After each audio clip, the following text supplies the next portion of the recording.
Salut aux terres d'espérance,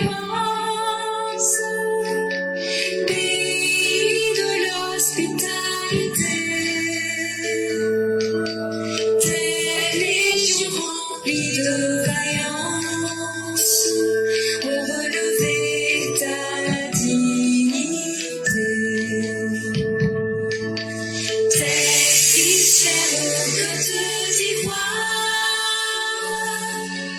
fiers artisans de ta grandeur, tous rassemblés pour ta gloire, te bâtirons dans le bonheur. Fiers citoyens, le pays nous appelle. Si nous avons dans la paix ramené la liberté, notre devoir sera d'être un modèle de l'espérance promise à l'humanité, en forgeant unis dans la foi nouvelle, la patrie de la reine fraternité. La patrie de la reine fraternité. La patrie de la reine fraternité. Bonjour mesdames et messieurs, bonjour chers auditeurs, bonjour chères auditrices, bonjour à tous les élèves de la classe Éclaireur Pro Vérité. Bienvenue en ce 14 janvier 2026 sur votre plateforme préférée, le lieu où nous cherchons à convaincre sans chercher à vaincre qui que ce soit. Aujourd'hui, nous aurons 3 sujets. Le troisième sujet est un texte de notre père et frère ami Mohamed Zézé, quand la Côte d'Ivoire entre dans le sanctuaire des puissances militaires mondiales. La Côte d'Ivoire vient de signer un nouveau partenariat militaire avec la Côte d'Ivoire, avec les États-Unis, pour s'incruster au cœur même du Pentagone. Et on va vous donner des détails pour que vous compreniez cela de façon très correcte et de la bonne des manières. Le deuxième texte qui est tiré de 7info.ci. Hier, vous aviez entendu, c'était le dernier jour pour Bouga Sako de se signaler. Parce qu'on ne peut pas payer quelqu'un gratuitement. Et donc, Bouga Sako a donné aussi sa réponse. On va aussi vous donner cette réponse. Et donc, le deuxième texte a pour titre « Menacé de renvoi, Bouga Sako répond à l'université Alassane Ouattara de Bouaké ». Et le premier texte qui est tiré du journal Le Témoin, c'est un journal malien. On va parler de la mise en circulation de la monnaie qui est baptisée l'ECO à partir de 2027 et qu'est-ce que cela va provoquer comme conséquence sur les pays de l'AES. Et déjà pour les bons EPV, vous savez, je vous ai déjà expliqué, mais aujourd'hui, eux-mêmes, ils sont en train de se reposer les mêmes questions. Sinon, tout le monde sait que stratégiquement, si nous créons l'ECO, c'est la mort du franc CFA. Si le franc CFA meurt, quelle monnaie les pays de l'AES vont-ils utiliser? Donc, ils sont dans un dilemme profond. Maintenant, si nous créons l'ECO, est-ce que l'UEMOA va toujours continuer à exister? Et donc, ça sera encore une très bonne chose pour la Côte d'Ivoire de se retirer d'un système d'entraide où c'était nous qui aidions le plus. L'UEMOA, là, c'est la Côte d'Ivoire qui aide le plus. Aujourd'hui, avec des États qui ne tenaient pas, comme le Mali, le Burkina, le Niger, mais en nous retirant de l'UEMOA, l'aide que nous apportions à l'UEMOA pour soutenir ces pays-là, on ne sera plus obligé de le faire, puisqu'on ne partagera plus la monnaie. Et donc, tout ça, c'est assez intéressant quand même comme situation. Et donc, aujourd'hui, eux-mêmes, ils en sont à se poser ces questions-là. On va vous expliquer un peu cela. Mais bien avant de toucher les différents sujets, les informations rapides du jour. Hier, quand on a fini le direct, j'étais sur TikTok, je me promenais. Et puis, j'ai vu quelqu'un, en tout cas, il avait un accent sénégalais, sur la page de notre mère, Mariam la Patriote. Et le monsieur, il se proclame être panafricain. Ça veut dire, c'est eux qui aiment l'Afrique plus que nous tous, quoi. Voilà. Donc, c'est à eux maintenant de nous enseigner ce que c'est que l'Afrique. On dit, il n'y a pas de problème. Et le monsieur se permet de traiter le président Ouattara de tyran. Et donc, quand vous me connaissez. Donc, quand c'est comme ça, moi, ma maladie, en même temps, ma maladie se réveille. Donc là, moi, je suis monté. Quand je suis monté là, bon, ceux qui ont assisté peuvent vous faire le témoignage. Ça a été non seulement brutal, ça a été redoutable, ça a été efficace, ça a été chirurgical. Et puis je suis descendu. Ça n'a pas dépassé les 5 à 10 minutes, mais ça a été bien fait. Ceux qui ont assisté, je préfère que vous dites ce qui s'est passé là-bas. Et donc voilà l'individu pour lui, le président Ouattara c'est un tyran, parce qu'en 2010, il y a un journal français qui dit que le président Ouattara accepte de rencontrer l'opposant afin de mettre fin aux violences. C'est ça qui fait que le président Ouattara est devenu un tyran. Maintenant, je lui dis, il faut lire l'article. Quand il a commencé à lire l'article, ne serait-ce que déjà au premier paragraphe, le premier paragraphe lui dit que voilà, en 2020, il y a eu 85 morts et 400 et quelques blessés, et que le président Ouattara a accepté de rencontrer l'opposant Henri Konan Bédié afin de mettre fin aux violences. Voilà. J'ai dit, bon, allons doucement, on va expliquer ça en français simple aux gens. Le titre que tu prends et puis tu te gonfles là. Est-ce que tu as lu? Il est là, il veut tourner. J'ai dit, bon, lisons en français simple. Il tourne. Il dit, ok. Bon, moi, je vais lire et puis expliquer. Ça veut dire, en 2020, là, le président Ouattara a appelé le chef des opposants pour lui dire, viens, les violences, là, on n'a qu'à mettre fin à ça. Mais la question que ça pose ici, qui faisait la violence? Est-ce que toi, tu peux mettre, quelqu'un peut faire la violence et demander qu'on mette fin aux violences? Donc, l'article même te condamne.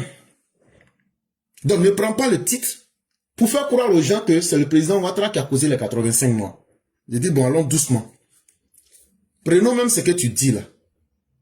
Faut nous expliquer les contextes dans lesquels les 85 morts ont eu lieu. Il est là, il tourne, il ne sait pas. Et le monsieur va tourner pour aller nous raconter des conneries du genre, en réalité, le président Ouattara a fait une entorse, une violation de la Constitution pour changer la Constitution peu de temps avant les élections. Non seulement il ne maîtrise pas ce dont il est en train de parler, mais en même temps, il veut faire des fuites en avant. Il dit, tu dis très bien devant tout le monde que le président Ouattara, peu de temps avant les élections, a changé la Constitution pour se présenter. Je lui dis, ok. Est-ce qu'au Sénégal, il y a ce qu'on appelle le référendum? Le référendum, c'est quoi? C'est quand on décide de demander au peuple de se prononcer sur la Constitution. Et le référendum fait partie des instruments de la démocratie. Autant le peuple a choisi, c'est que toi, tu ne sais pas là. C'est que Bédié, Soro Guillaume, Alassane Ouattara, Apa Afinguessan et Mamadou Koulibaly qui ont dit de ne pas voter la nouvelle constitution. Eux tous là, ils ont voté cette constitution. Mais toi, l'ignorant qui veut parler pour les Ivoiriens, sans savoir de quoi tu parles, le Sénégalais, pardon, d'abord pour ta gouverne, cette constitution-là, ceux qui la critiquent, c'est eux qui ont dit de voter. Ça fait un. De deux, tu dis que c'est dans peu de temps. Ce peu de temps-là, tu l'estimes par rapport à quoi ou par rapport à quelle loi? Parce que dans les textes de la CEDEAO est très claire. Parce que nous ne parlons pas pour faire du populisme. Nous parlons sur les faits. Ce que tu appelles peu de temps, là, c'est combien de temps? Que juste un peu avant les élections. Je dis là encore, tu mens. Parce que ce que tu appelles juste un peu avant les élections, en Côte d'Ivoire, la Constitution, la nouvelle date de 2016. Ça veut dire 4 ans avant les élections de 2020. 4 ans, ce n'est pas peu de temps. C'est carrément un mandat avant 2020. Or, ce que la CEDEAO considère comme peu de temps, dans la charte de la CEDEAO dit, tu ne peux pas avoir une élection. Et puis 6 mois avant les élections, tu vas changer un texte de la Constitution. Mais toi, tu te bases sur quoi? Alors que moi, j'emporte des preuves factuelles et je mets les faits en présence. Donc, ce que tu veux dire aux gens pour mentir, c'est encore du mensonge. Parce que le peu de temps, selon les textes qui sont écrits dans les chartes de la CEDEAO, c'est quand quelqu'un qui est au pouvoir, 6 mois avant les élections, fait un changement de la Constitution, soit par référendum, ou bien même qu'il porte des, comment on va appeler ça, des remaniements, qu'il apporte des changements, je veux le terme juste, des amendements, voilà, c'est ce que je cherchais. Ou bien qu'il apporte des amendements, c'est-à-dire il change quelques lois. 6 mois avant, c'est ce que la CEDEAO a interdit. Mais 4 ans avant, c'est pas peu de temps, c'est pratiquement un mandat avant. Ok. Ça, ceux qui ont suivi, peut-être qu'ils pourront vous donner des détails. Mais ce que je tiens à dire aux Sénégalais, depuis un certain moment, depuis que la Coupe d'Afrique a commencé là, vous vous attaquez aux Ivoiriens et vous rentrez dans nos champs politiques et vous vous attaquez surtout à notre président. Mais moi, je tiens à vous dire que nous, moi je ne connais pas pour quelqu'un, mais je dis nous, la classe éclaireur pro-vérité, on va commencer à écumer vos plateformes, on va commencer à vous suivre et on va commencer à vous attaquer et on sera sans état d'âme. Et je demande à tous les EPV du monde, partout où des Sénégalais seront, vérifiez leur communication. S'ils s'attaquent à la Côte d'Ivoire ou bien ils s'attaquent au président Ouattara, c'est qu'on a fait à Abdoul Niang, on va leur refaire la même chose. C'est qu'on a fait aux Maliens, on va leur faire la même chose. C'est qu'on a fait aux Bouquets, on va leur faire la même chose. Et eux, les Sénégalais là, les présidents voyous, parce que quand il a insulté le président Ouattara, je vais rendre mon coup, les présidents voyous que vous avez à votre tête, les présidents vauriens que vous avez à votre tête, les présidents populistes que vous avez à votre tête là, les brouillons que vous avez à votre tête là, si vous n'apprenez pas à les apprivoiser pour répondre à vos problèmes, et que vous vous amusez, là, c'est à vous les Sénégalais, je m'adresse. L'injure qui a été faite au président, là, non seulement j'ai corrigé l'individu, mais je viens pour insulter tous les Sénégalais. C'est ce que je suis en train de vous dire. Je profite pour insulter tous les Sénégalais parce que je n'étais pas sur ma propre plateforme. Donc là, j'insulte tous les Sénégalais pour rendre mon coup sur ma propre plateforme. Et puis, j'assume. Voilà. Parce que je ne peux pas aller sur la plateforme de quelqu'un d'autre, quelle que soit la raison, et puis insulter les Sénégalais. J'ai fait ce qu'il fallait, j'ai mis les termes, les arguments là-bas. Mais je profite de l'insulte qui a été faite, puisqu'il a traité le président Ouattara de tyran, et qu'il est sénégalais. Je profite pour dire que les présidents couillons que vous avez, je parle de Diomaye Faye et de Bassirou, je parle des deux histrions, des comédiens que vous avez à la tête de vos pays. Je parle des deux bouffons que vous avez à la tête de vos pays. Je parle des deux calamités que vous avez volontairement choisi de mettre à la tête de vos pays. Je parle de Bassirou Diomaye Faye, un homme d'une cruauté primitive. Je parle des deux bureaucrates de la calamité que vous avez mis à la tête de votre pays. Je parle des architectes du chaos civil que vous avez mis à la tête de vos pays. Je parle de Bassirou Diomaye Faye, le gardien des bibliothèques de l'abîme et de l'enfer. C'est de lui que je parle. Et je parle pour vous dire que vous, les Sénégalais, les adorateurs de l'éphémère et du désespoir, les pédagogues de la corruption et de la déchéance, là, les maîtres des comportements toxiques que vous êtes, des acteurs de la sorcellerie de bas étage et les démons de la propagande que vous avez là, nous on est prêts pour vous. La classe éclaireur pro-vérité est prête pour vous. Et je donne l'ordre à tous les EPV de commencer à vérifier toutes les plateformes sénégalaises. S'ils parlent du président Ouattara, ces parasites qui sont contaminés par le désespoir idéologique de l'AES et qui sont venus prendre la tête de vos pays, on va régler vos cas. Des agents du pourrissement moral que vous êtes, des coquilles vides que vous êtes, vous prenez des coquilles, vous êtes tellement couillons, vous mettez des pharisiens qui ont renoncé à leur conscience à la tête de vos pays, et ça vous fait mal, vos échecs sont en face de vous, au lieu de chercher à régler ça, vous voulez vous transformer en petit diable de Carrefour de l'Afrique de l'Ouest. Mais moi là, avec mon groupe là, on va vous remettre à niveau. Et donc l'ordre est donné à tous les EPV et à toute la patrouille. Partout où vous serez, mettez les Sénégalais, considérez-les comme nos prochains ennemis. Tant qu'ils vont s'attaquer au président Ouattara et tant qu'ils vont s'attaquer à la Côte d'Ivoire, bienvenue dans le combat. Mais c'est qu'on ne doit pas reculer et il n'y aura pas de trêve entre nous. Si vous êtes Sénégalais que vous m'entendez, c'est à vous que je m'adresse. Et ce que j'ai dit là, je l'assume pleinement à l'égard de vos présidents et de votre peuple. Parce que notre président a été insulté hier et je suis venu rendre mon coup. Et cela étant dit, nous sommes prêts au combat. Nous ne sommes pas des gens qui sont dans l'improvisation. Allez demander à Abdoul Niang, il nous connaît. Allez demander aux Bouki, ils nous connaissent. Allez demander aux Maliens, ils nous connaissent. Quand on commence, on ne laisse pas. Nous, on a des lignes rouges. On ne s'attaque pas au président Alassane Ouattara. Non. Et on ne le permettra pas. Parce que le Sénégal a bien trop de problèmes pour pouvoir aujourd'hui oublier ses propres problèmes pour vouloir distraire le monde avec ce que nous assistons. Et si c'est la première fois, nous vous disons que nous, on va vous faire dégoûter ça pour que ce soit la dernière fois.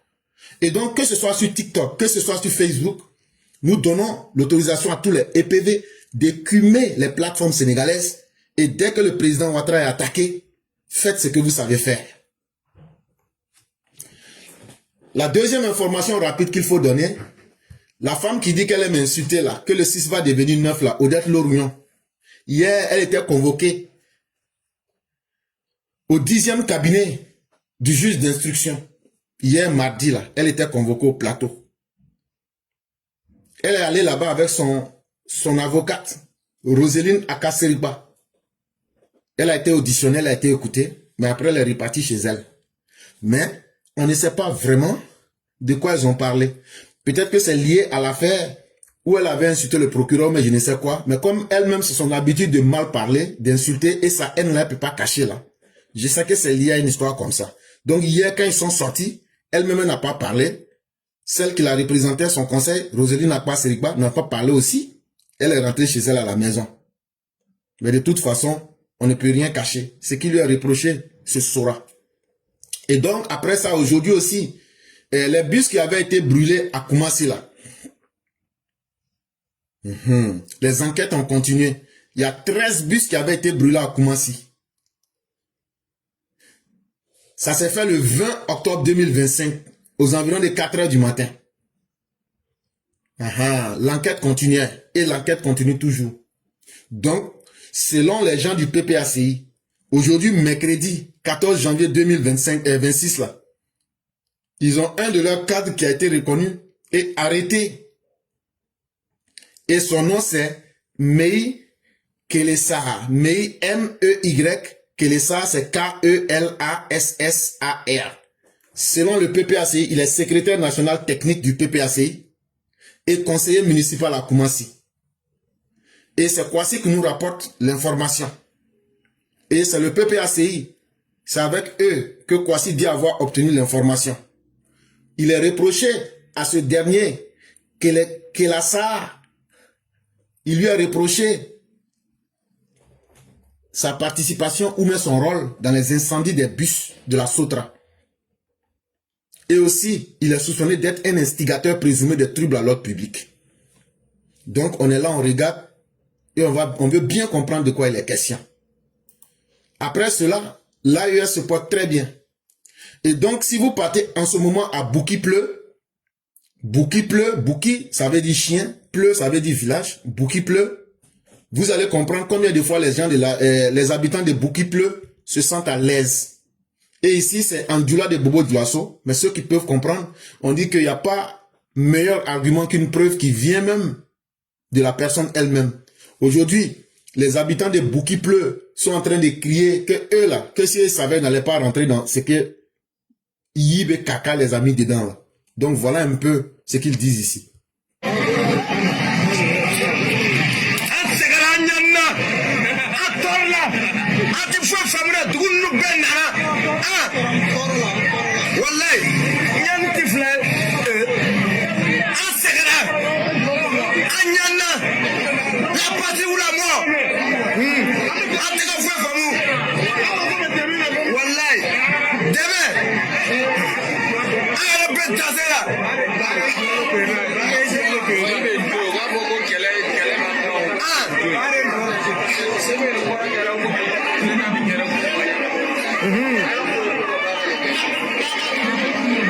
La patrie ou la mort. Ouais. C'est gagnant. Voilà, tu sais la voix. Allez, tu sais la voix, t'as aussi. Tu sais. Ne me bloquez, ne me marvata, tu sais la bloquer. Ouais. Allez, vous la bloquer, ne me marvata. Tu sais la bloquer. Ni moi. Tu fais famille. Ouais. Et donc, c'est à Bobo Dioulasso hier. Comme d'habitude, ils réquisitionnent des ronds-points, ils s'en vont s'arrêter là-bas. Et ce qu'ils sont en train de raconter ici, il dit que vraiment aujourd'hui, ils sont en grande souffrance. Ils sont dans une souffrance qui est telle qu'aujourd'hui, ils ne savent plus à quel sein se vouer. Aujourd'hui, eux sont dans une très grande souffrance et eux, ils demandent l'aide. Maintenant, est-ce que c'est l'aide de Dieu? Ils demandent l'aide de ceux qui sont puissants. En tout cas, ce n'est pas l'aide de Dieu. Parce que quand tu te mets dans quelque chose volontairement, tu ne peux pas t'amuser avec Dieu pour venir lui dire, bon, il faut venir m'aider parce que bon, j'étais en train de m'amuser avec toi. Donc, en réalité, là, c'est l'aide de la Côte d'Ivoire qu'il demande. Mais non, on ne peut pas vous aider. Faites votre révolution. Depuis 1966, ça fait 8 coups d'État. Vous êtes dedans. Mais révolution, la patrouille, la mort, là, c'est son prix qui est là. Ça n'a pas encore commencé. Il dit c'est tellement chaud sur eux que eux-mêmes là, aujourd'hui même là, ils sont en insécurité totale. Que toutes les régions ont été prises. Et qu'aujourd'hui, même pour aller à la selle, pour aller chier là, il faut prendre Kalachnikov. Sinon là, c'est pas évident. Or, quand les civils étaient là, ce n'était pas le cas. Et donc là, comme on le dit, Torobé là, c'est le début pour vous. Vous n'avez rien vu encore. Donc, ce qui se passe là-bas, c'est très bien. Que Dieu augmente ça encore à bout qui pleut. On va voir ce que demain va nous réserver.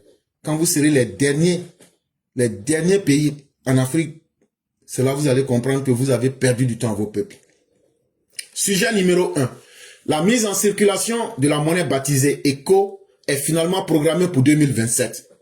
On dit, nouveau agent qu'on appelle ECO là.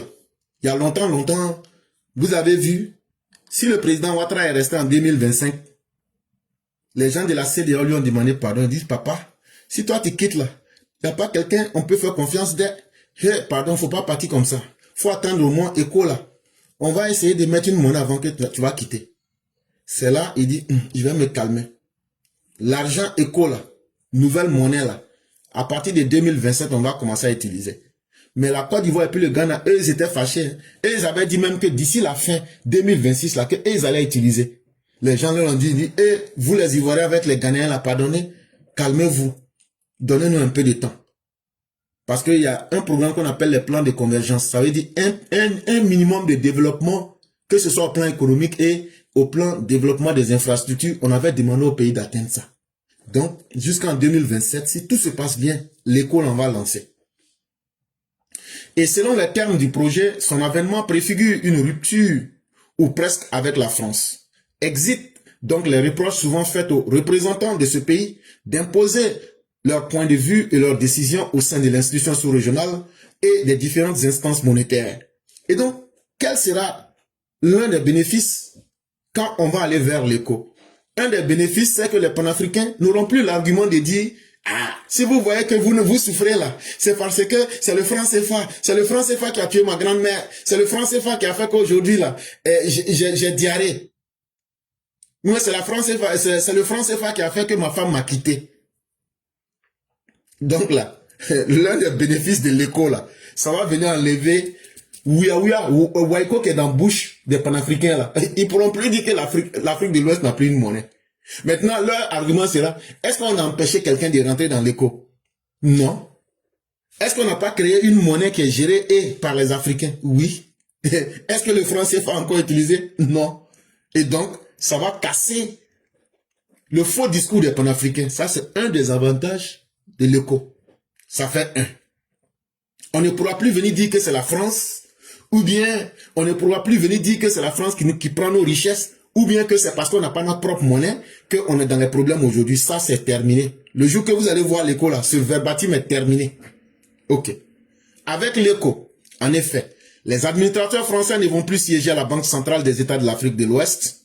Après que la France ait déjà retiré du conseil d'administration, du comité politique monétaire de la BCEAO, ainsi que de la commission bancaire de l'UEMOA. Et donc, on ne parlera plus de la France à quelque niveau que ce soit. Ni dans le conseil d'administration, ni dans le comité politique monétaire de la BCEAO, ni dans la commission bancaire de l'UEMOA, tout sera terminé. Et ça là, chacun pourra prendre son destin. Mais ce n'est pas tout. En plus d'imprimer eux-mêmes leur monnaie, les États membres de l'éco n'auront certainement plus à déposer leurs réserves de change ou partie de celles-ci gardées dans le trésor français. Mais quelque chose encore de plus intéressant, c'est que l'éco là, de la manière que vous voyez la BCEAO là, quand on va créer l'éco là, chaque pays pourra créer l'éco directement dans son propre pays. Il suffit d'appeler la banque centrale, d'avoir les ordres là, vous imprimez directement. Ça sera un des avantages de l'éco. En plus d'imprimer eux-mêmes leur monnaie, les États membres de l'ECO n'auront certainement plus à déposer leurs réserves de change ou partie de celles-ci gardées dans le trésor français. Ça veut dire l'argent que vous avez là, les réserves que vous avez là, l'or que vous avez là, vous n'allez plus aller déposer là-bas quelque part pour dire, bon voilà, on dépose ça ici comme une garantie. Ça c'est fini. Donc voilà un deuxième avantage de l'ECO. L'avènement de l'ECO s'annonce en définitive comme l'avancée la plus décisive dans l'affranchissement monétaire des pays de la sous-région ouest africaine, voire d'une rupture avec le franc CFA que beaucoup assimilent à un instrument de servitude, même si les mécanismes de garantie et de stabilité en cas de déficit de la banque de paiement restent à définir. Et donc tous ceux qui avaient pris pour habitude de faire leur commerce sur le mensonge que le franc CFA était la mère du diable, et même la source même d'où jaillirait le démon, ce discours ne tiendra plus. Vous avez votre propre monnaie, vous gardez vos propres réserves d'échange, vous créez vous-même votre propre monnaie, vous avez votre destin en main, et vous pouvez imprimer votre propre billet. Qu'est-ce qu'on peut demander de plus? Initialement conçue pour les 15 États membres de la CEDEAO, la nouvelle monnaie ne regroupera désormais que 12 pays, avec le retrait du trio de la Confédération du Sahel, en l'occurrence le Burkina, le Mali et le Niger, dont la position reste encore floue. Mais quand on avait mis l'ECO en place, c'était pour 15 pays. Mais à cause du fait qu'il y a 3 pays qui disent qu'eux, ils vont créer l'association des ânes enragés du Sahel, l'AES, le Burkina, le Mali, le Niger, eux, ils sont dans une position, on ne sait pas où ils vont. Alors qu'on s'attendait à l'annonce d'une monnaie AES, lors de la deuxième session des chefs d'État tenus à Bamako en fin 2025, les populations de l'AES se sont contentées d'une simple passation de témoins entre Assimi Goïta et Yibé Kaka. Alors qu'on se disait que l'AES, ils savent ce que se passe et ils connaissent les dangers. Ils devaient commencer déjà à réfléchir à créer leur propre monnaie. Au lieu de faire ça, cette association vide et cette association de circonstances qui est l'AES, ils sont allés pour dire, bon, tout ce qu'ils ont fait là-bas, que non, que c'est Assimi Goïta qui était le président de l'AES, que maintenant, là, que c'est Yibé Kaka qui est président de l'AES. C'est tout. Maintenant, leur soi-disant monnaie que vous voyez là, c'est pas vrai. C'est un dessin. Comme de la manière vous avez vu l'argent de Gbagbo là. Le MIR, la monnaie ivoirienne de résistance, où Gbagbo avait sa photo dessus là. Est-ce que vous avez une fois vu l'argent là? Donc, ces mêmes dessins là, ils ont fait pour montrer aux gens qu'ils ont créé leur monnaie. Et puis, ils ont menti aux gens qu'ils ont créé leur banque.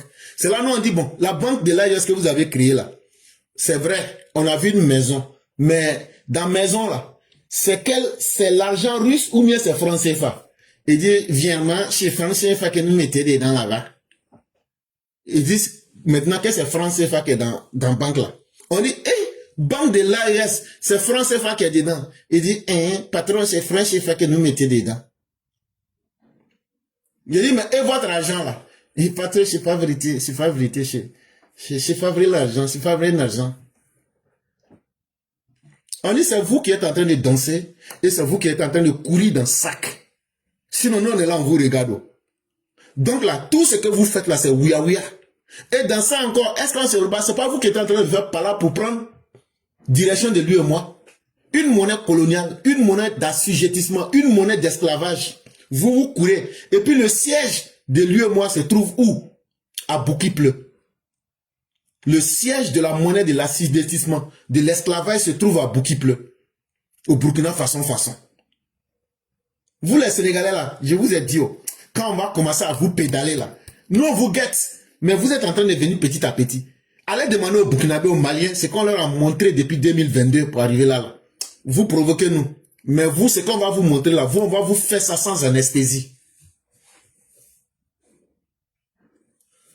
Donc, même leur soi-disant banque là, c'est pas une banque. Hein.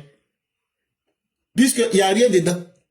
Maintenant, là, ils n'ont pas de système économique sur lequel fonctionner. C'est avec franc CFA, la monnaie du colon à qui ils fonctionnent. Ainsi, avec la mise en circulation de l'éco qui s'accélère à pas de géant, la souveraineté de la CEDEAO dans le domaine monétaire semble plus que réel que le souverainisme des pays de l'AES en proie à l'incertitude ou au dilemme cornélien devant le tournant historique de 2027.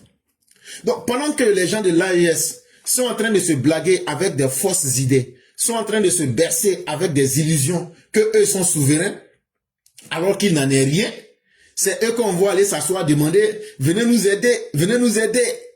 C'est eux que vous entendez, leurs réfugiés sont en train de se répandre partout. C'est eux qui sont là, ce qu'ils disent, c'est le contraire, ils font. C'est eux qui sont là, qui disent qu'ils sont souverains, mais qui demandent aux autres de venir les aider. Sinon, quand l'Algérie a bombardé le drone à Kinsir, la souveraineté, si vous étiez vraiment souverain là, le Niger et le Boukiplo devraient se mettre ensemble pour aider le Mali. Depuis quand vous avez vu des pauvres devenir souverains. Mais pendant qu'ils sont dans ce bavardage là, pour se tromper, pour tromper leur peuple là, nous, du côté de la CEDEAO, on n'est pas dans le bavardage. Nous, on est en train de créer les moyens d'une souveraineté économique. Nous, on est en train de créer un système monétaire dont le destin est entre nos propres mains. Donc, qu'on le veuille ou pas là, ce qui vient là, on ne court pas pour aller vers ça. Ce qui vient vers toi là, tu n'es pas obligé de courir pour aller vers ça. Donc là, l'éco là, en tout cas, aujourd'hui, on est plus proche de créer l'éco que de ne pas créer l'éco. Entre-temps, quel sera le sort des souverainistes du Sahel? Eux qui ont prôné le mensonge pour berner leur peuple. 2027, c'est dans quelques mois. La question alimente les débats. En effet, de ce qu'adviendra les trois pays de l'AES qui ne sauraient demeurer dans la nouvelle union monétaire en étant membres de l'espace AES, quoi qu'ils puissent répondre au principe des critères de convergence. Alors que, s'ils décident d'être des pays de l'AES, ils ne pourront pas rentrer dans l'éco. Même, ils ne respectent pas les points de convergence. Les points de convergence, c'est quoi? Les points de convergence, c'est un ensemble de données, c'est un ensemble de critères qui a été donné à tous les pays. Par exemple, il faut que dans ton pays, l'inflation soit en dessous de 10%.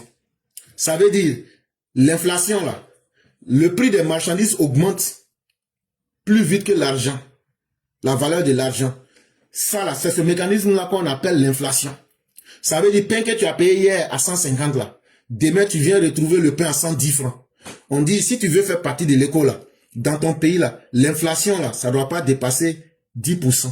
Ça, c'est un point de convergence. Tous les pays qui veulent faire partie de l'éco, ils doivent maîtriser l'inflation pour qu'elle soit en dessous de 10%. Tous les pays qui doivent faire partie de l'éco, le déficit budgétaire doit être moins de 3% du PIB. Ça veut dire l'ensemble des richesses que tu produis à l'intérieur de ton pays sur un an là. Comparé à ton budget, tu ne dois pas être en dessous. La marge c'est 3%. Et ta dette intérieure, ça veut dire crédit que tu prends là, ça ne doit pas dépasser 70% de ton PIB. Ça, c'est quelques éléments. Bon, même, eux sont loin d'atteindre tout ça. Hein, mais même s'ils atteignaient ça, ils ne peuvent pas rentrer dans la nouvelle organisation.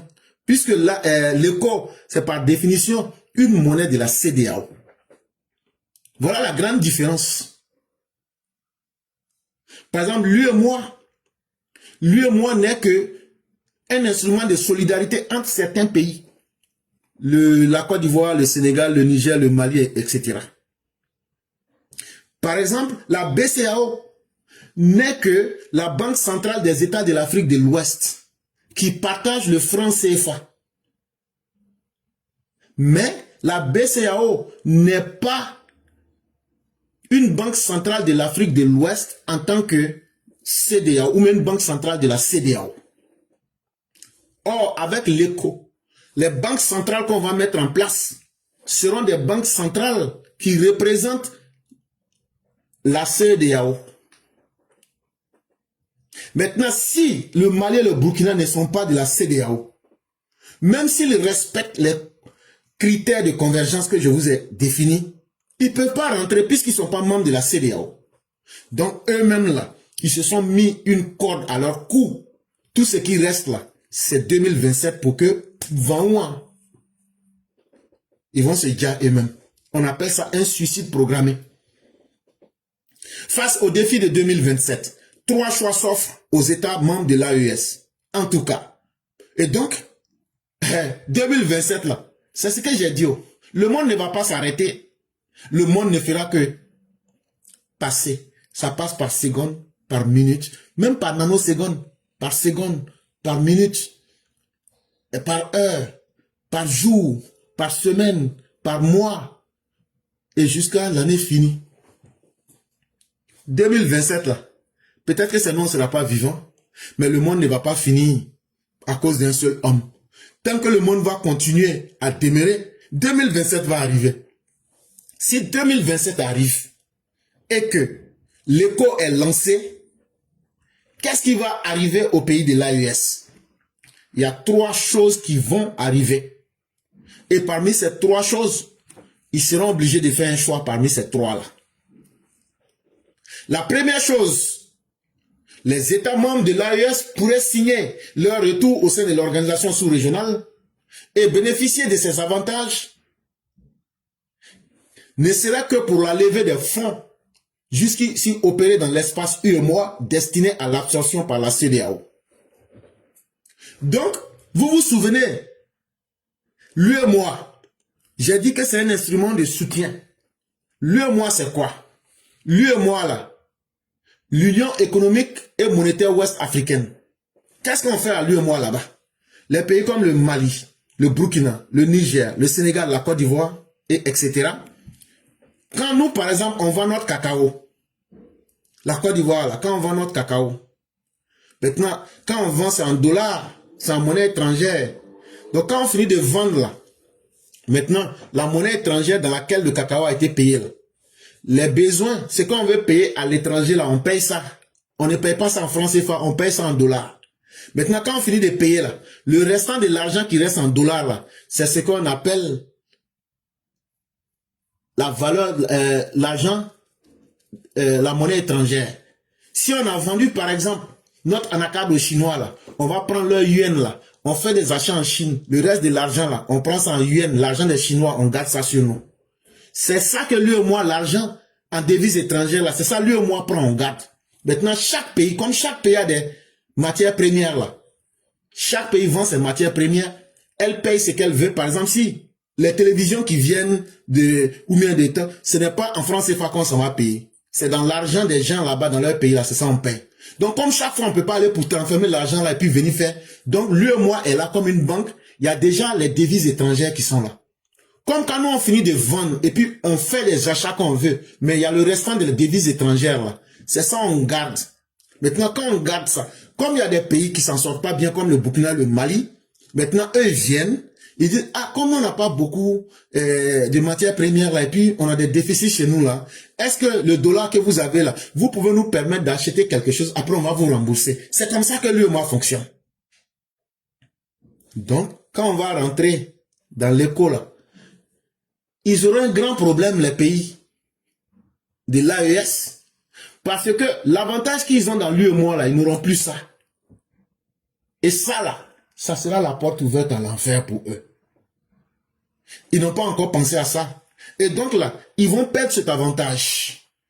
Parce qu'ils ne pourront plus lever des fonds en devises étrangères pour pouvoir faire des achats à l'extérieur de leur propre pays. Pour ce faire, cependant, ils vont devoir respecter à la lettre les exigences qui passent à prime abord par le retour à l'ordre constitutionnel et le respect de certaines libertés fondamentales. Et donc, qu'est-ce qu'ils vont devoir accepter? 1. Ils vont revenir dans la CEDEAO, ça c'est forcé. Et en plus de cela, ils vont faire élection forcée. Et en plus de cela, là, les libertés des hommes et des femmes qui ne sont pas respectées aujourd'hui, là, ils seront obligés de les respecter. S'ils reviennent dans la CEDEAO, ils seront obligés de faire élection. Ils seront obligés de respecter la liberté des gens.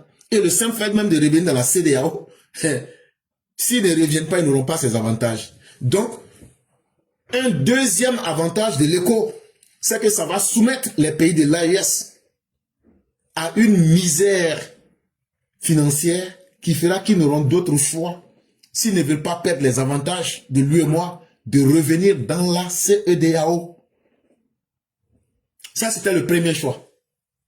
Le deuxième choix, à défaut d'embarquer dans le bateau ECO, les États de l'AES pourront opter de garder le franc CFA avec le risque d'accepter une servitude constamment décriée, sans assurance d'une garantie de la part de la France, avec laquelle il n'entretient plus que des relations d'hostilité depuis l'avènement brusque des régimes militaires. Maintenant, la deuxième stratégie qui s'offre à eux, ils décident de ne pas rentrer dans la CEDEAO. Et c'est ce que nous souhaitons. Ils décident de montrer qu'ils sont vraiment souverains. Et ils décident de montrer que eux, ils vont combattre l'Occident. En ce moment, c'est le deuxième choix. Ils disent donc, nous on ne rentre pas dans l'éco. Non seulement on ne rentre pas dans l'éco, mais on va continuer à utiliser le franc CFA. C'est là que les choses deviennent intéressantes, parce que quel grand ridicule. Ils vont dire, on va continuer à utiliser le franc CFA. Mais là, ce qui sera le danger dans ce deuxième cas, la France, l'appui qu'elle apportait au franc CFA, vu que les pays de l'AES ont traité la France d'être la mère du démon, la France va dire, vous pouvez continuer à utiliser, mais nous, on ne peut plus vous soutenir, non? Parce qu'il ne faut pas que demain, vous venez dire que c'est nous, les colons, qui sommes en train de continuer encore à vous assujettir, à être nos esclaves, parce que c'est nous, on bloque votre développement. Donc, le franc CFA que vous avez là, vous utilisez, mais nous, on n'a aucune garantie, on vous laisse dedans et vous faites ce que vous voulez. Et là, vous verrez que ça sera un franc CFA qui n'aura plus aucune valeur. Et ça, les pays de l'AES vont lire là. Les mensonges que les gens vous ont toujours racontés. Que l'argent, quand toi-même là, c'est toi-même qui décides que c'est ça qui te rend puissant là. On va vous laisser avec un franc CFA qui n'a plus aucune valeur. Même caca des chiens sera mieux que franc CFA là. Mais la troisième possibilité qu'ils ont, les États membres de l'AES pourraient également surprendre avec la création de leur propre monnaie, avec tous les risques d'instabilité économique ou de récession que cette option comporte pour des États en guerre contre le terrorisme, déjà si coûteux pour le quotidien de leur population. La troisième possibilité qu'ils ont, ils prennent le risque de créer vraiment une monnaie de l'AES. Et là maintenant, c'est tous les panafricains du monde qui seront contents. Mais c'est là qu'ils vont comprendre que déjà eux, la guerre du terrorisme qui leur coûte cher là, leur monnaie, ils n'auront pas de réserve, ils n'auront pas quelque chose qui va soutenir cette monnaie là. Et donc là, ça sera du papier qu'ils auront fabriqué dans un environnement où le risque d'instabilité économique, instabilité politique et instabilité militaire va créer des récessions, c'est-à-dire va créer des crises économiques et va créer des désordres économiques. Et ça va finir par faire comme le franc malien. Et vous allez lire et vous allez comprendre que ceux qui vous disent la vérité, quand bien même que vous n'aimez pas cette vérité, sont vos amis. Et donc on attend de voir 2027, par la grâce de Dieu, pour voir ce qui va se passer. Mais moi je souhaite qu'ils ne rentrent pas dans l'éco, encore moins qu'ils ne rentrent dans la CEDEAO. Et j'aimerais bien voir ce que l'avenir va leur réserver. Sujet numéro 2. Boga Sako. Menacé de renvoi. L'enseignant répond à l'université Alassane Ouattara. Hier, on vous a dit ici que Boga Sako, le 10 là, le président de l'université de Bouaké, bon, nous les anciens là, nous on sait pas du IAO, nous on dit université de Bouaké. Nous-mêmes là, quand on est gentil, sinon nous on appelle ça Wambo. C'est campus 1 là, on appelle ça campus 1, l'autre là c'est Wambo. C'est comme ça, à ça que nous on est habitués. Donc quand j'ai dit université de Bouaké, c'est l'université Alassane Ouattara. C'est le président Ouattara qui a construit cette université dans les années 92, 91. Il a pris les fonds de comment on appelle, il a en partenariat avec UNESCO. C'est lui qui a construit cette université-là. Si vous ne savez pas aussi, là, il faut qu'on dise ça aux gens. C'est pas Oufo qui a construit. Lorsque le président Ouattara construisait les écoles primaires qu'on appelle BAD là. C'est dans ça, il a pris projet BAD là, il a pris pour construire l'université là. Ça là, c'était un rappel, hein, c'est pas par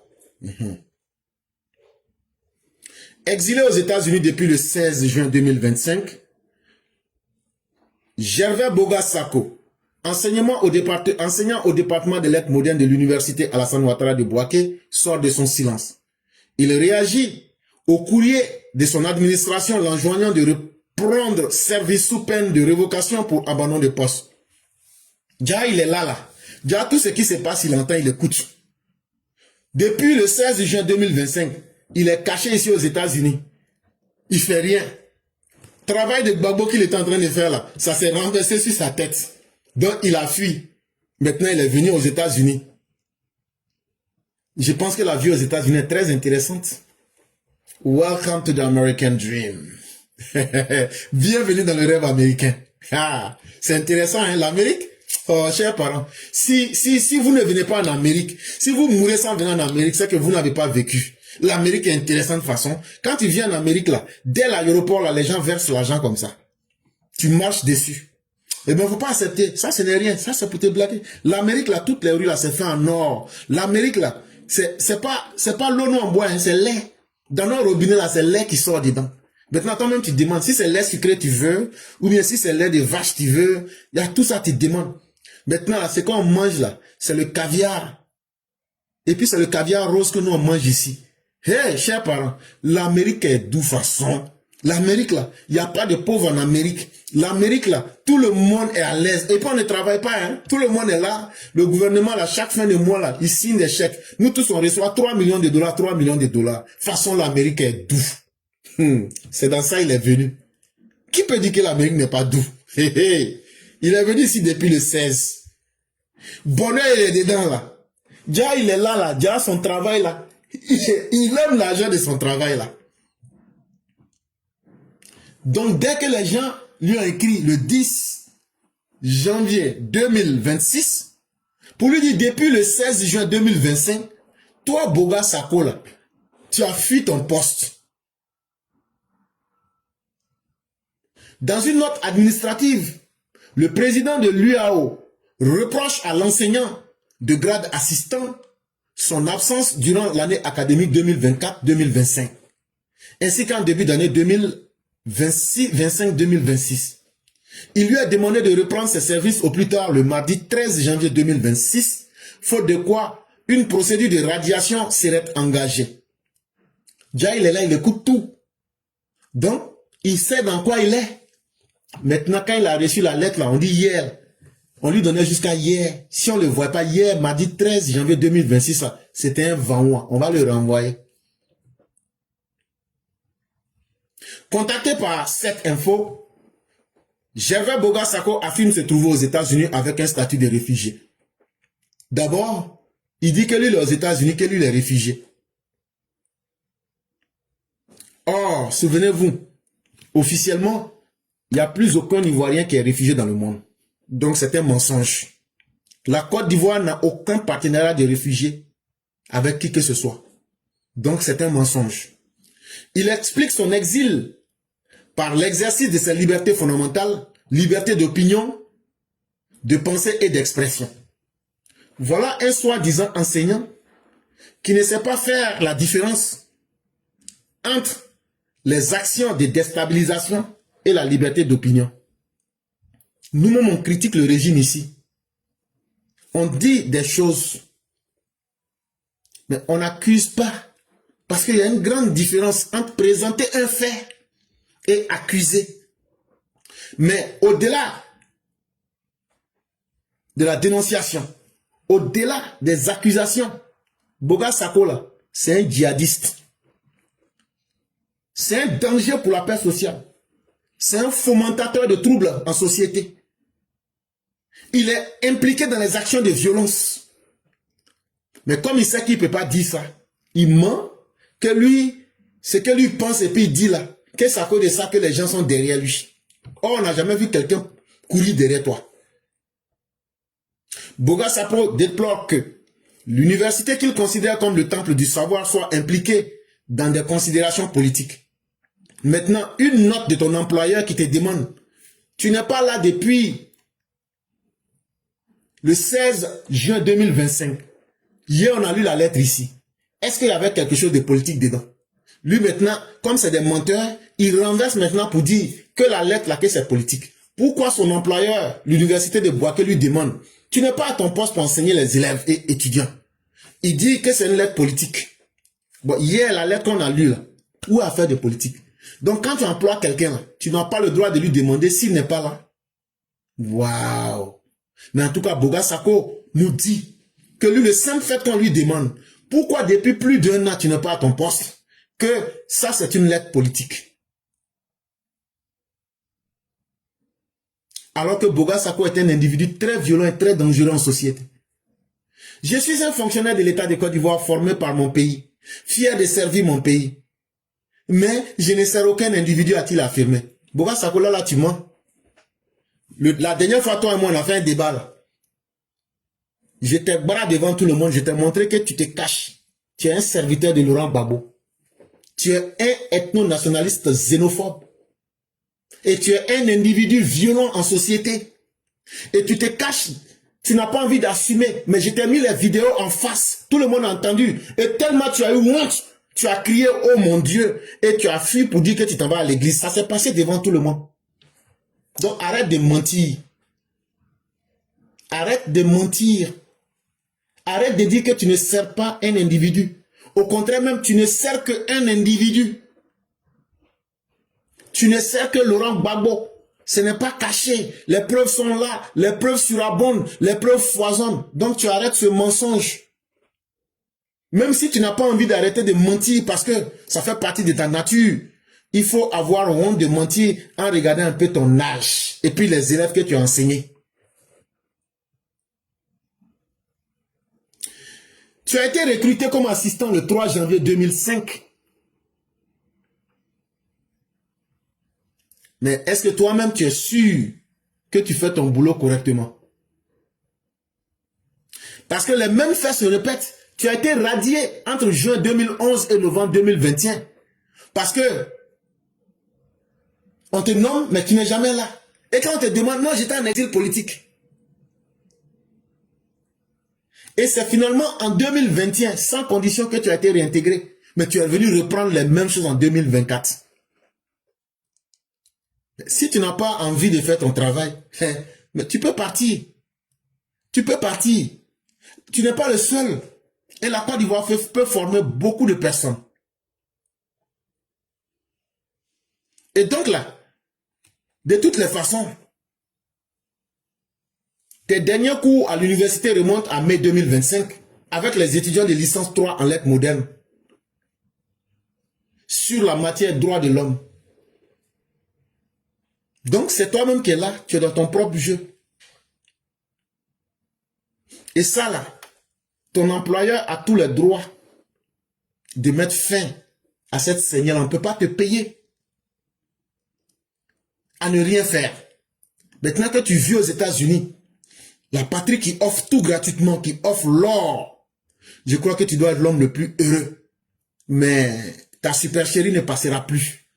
Se cacher sous le drapeau d'un défenseur des droits humains, te cacher sous le drapeau d'un saint, alors que tu n'es qu'un malfaiteur, un violent en société. Boga Sako, ça ne se passera pas comme ça. Mais l'aventure là est tellement intéressante en Amérique. Quand l'Amérique va finir de laver tes yeux là, c'est là que tu vas comprendre. Est-ce que tu as une fois vu quelqu'un qui a l'aventure aux États-Unis?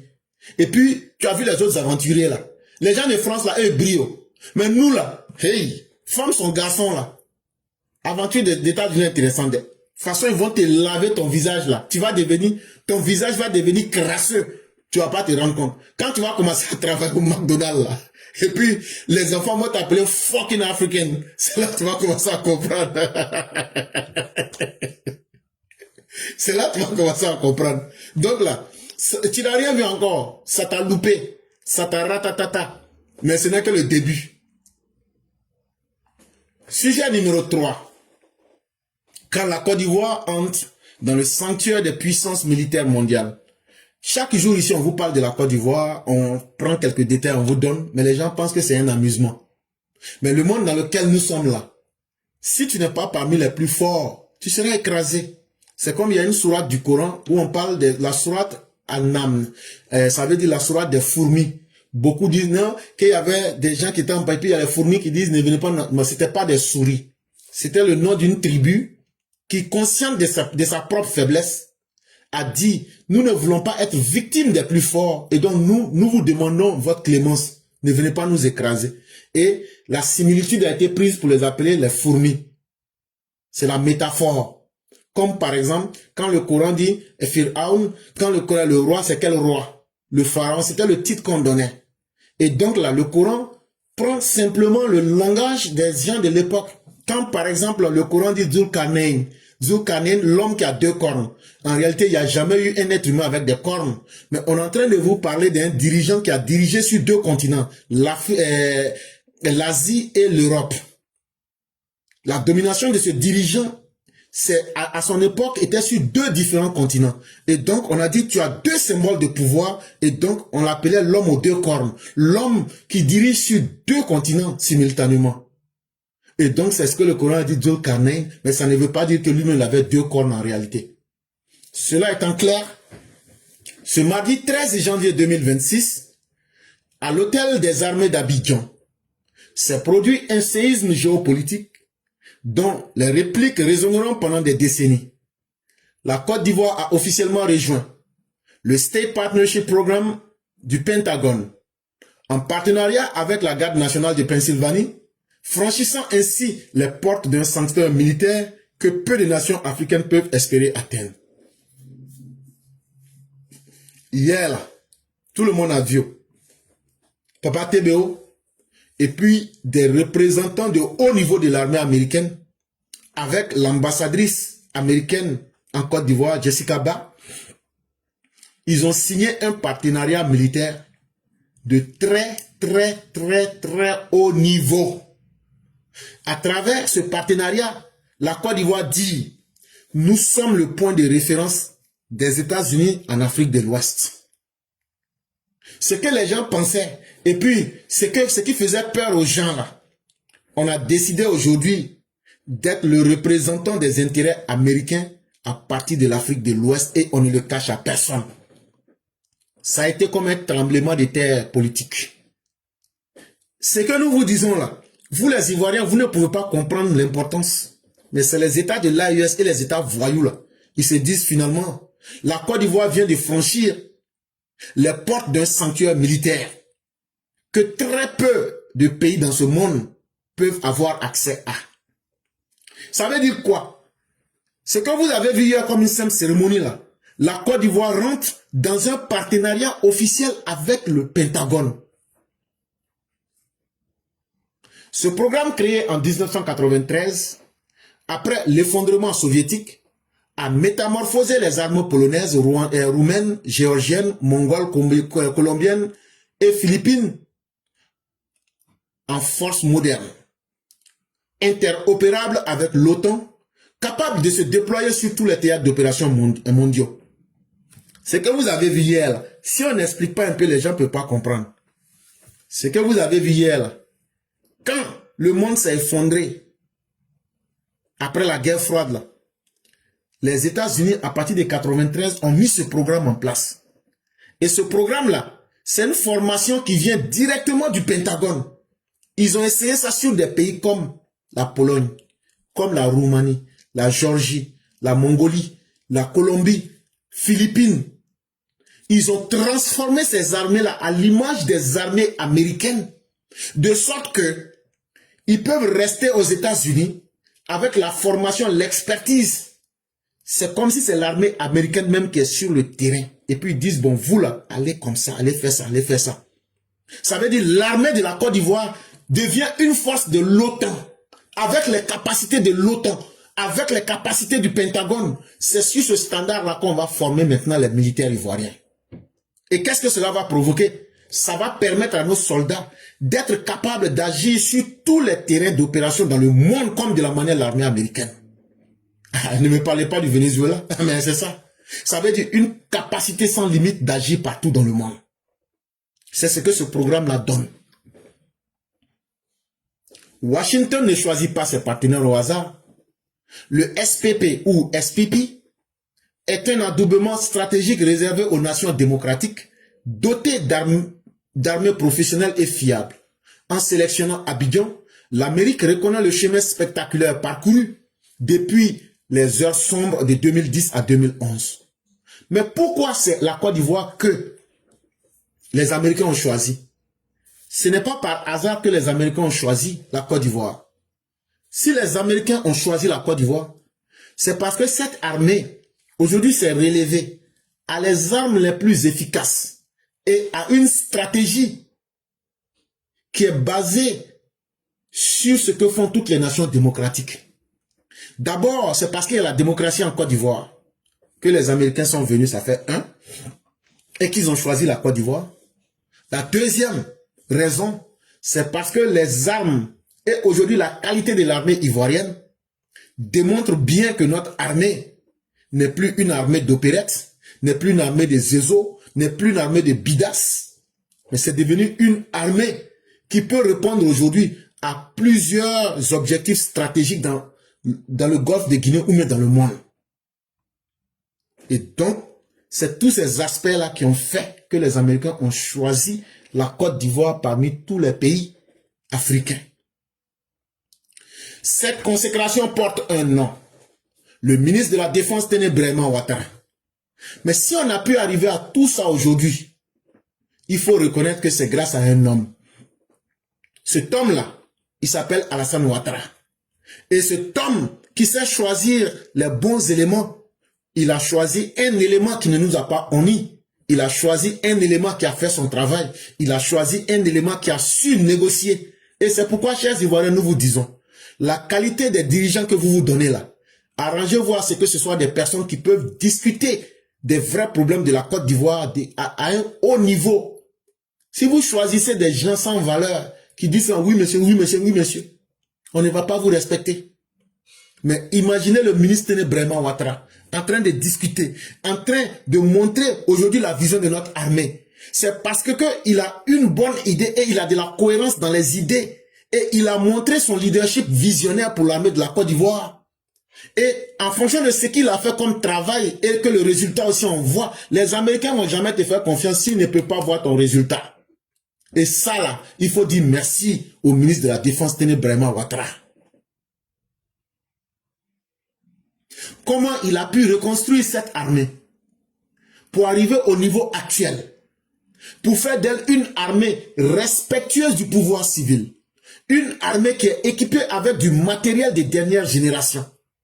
Et comment il a pu, avec son intelligence, former dans des écoles et devenir aujourd'hui une référence continentale, en envoyant l'Académie internationale de la lutte contre le terrorisme, faire de la Côte d'Ivoire une université de la guerre, mais sans faire de bruit. Et sans faire de bruit, lutter efficacement contre le terrorisme dans le Sahel. C'est ça, la marque des gens qui ont de la vision stratégique. Aujourd'hui, l'armée ivoirienne a les blindés de la toute dernière génération. Hier, je vous parlais des MiG 2000 que nous avons. Je vous parlais des drones de la dernière génération pour la surveillance. Les systèmes de communication qui sont sécurisés. Imaginez le nombre de patrouilleurs que nous avons sur nos mers. Imaginez le nombre d'hélicos d'assaut de différentes marques que nous avons. Avec la variété des formations que nous avons au sein de notre armée. Sous la dirigeance du président Alassane Ouattara et de son ministre de la Défense actuel, l'armée ivoirienne a été complètement modernisée. Et même en ce qui concerne même la manière de penser, la transformation culturelle, l'armée a été professionnalisée. L'armée est devenue disciplinée. On a vu, c'est la première fois qu'on voit l'armée de Côte d'Ivoire appeler les civils, venez rentrer dans les chars, venez vérifier, voilà, voilà.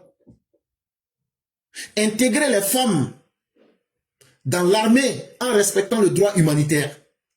Et c'est sous le président Ouattara que l'armée de la Côte d'Ivoire est devenue une armée de stabilité sous-régionale. On apporte notre expertise partout où il y a la guerre pour essayer d'aider les autres pays. Et c'est tout cela que le SPP ou même le SPP a vu. C'est-à-dire c'est tout cela que les Américains ont vu. Et ils se sont dit, on ne va plus se limiter à une coopération militaire avec la Côte d'Ivoire. Ça, c'est fini. On ne va plus se limiter à la coopération militaire. Nous, maintenant, là, on va vous ouvrir l'école du Pentagone. C'est la vérité qu'il faut qu'on dise aux gens. On vous ouvre maintenant les portes des écoles du Pentagone. Le Pentagone, c'est le ministère de la guerre. Aux États-Unis, ici, on ne parle pas du ministre de la Défense, on parle du ministre de la guerre. Et donc, on ouvre le temple, l'université de la guerre des États-Unis, on l'ouvre à la Côte d'Ivoire. Et qu'est-ce qu'ils vont faire réellement? Il faut qu'on vous explique un peu. Ils vont partager leur expertise en cyberdéfense. Vous vous souvenez, avant les élections, on avait beaucoup, et même il y a notre frère Maréchal qui avait fait une émission sur la cyberdéfense. Et on vous avait expliqué que la Côte d'Ivoire travaillait déjà avec l'OTAN en matière de cyberdéfense. On était en partenariat avec eux.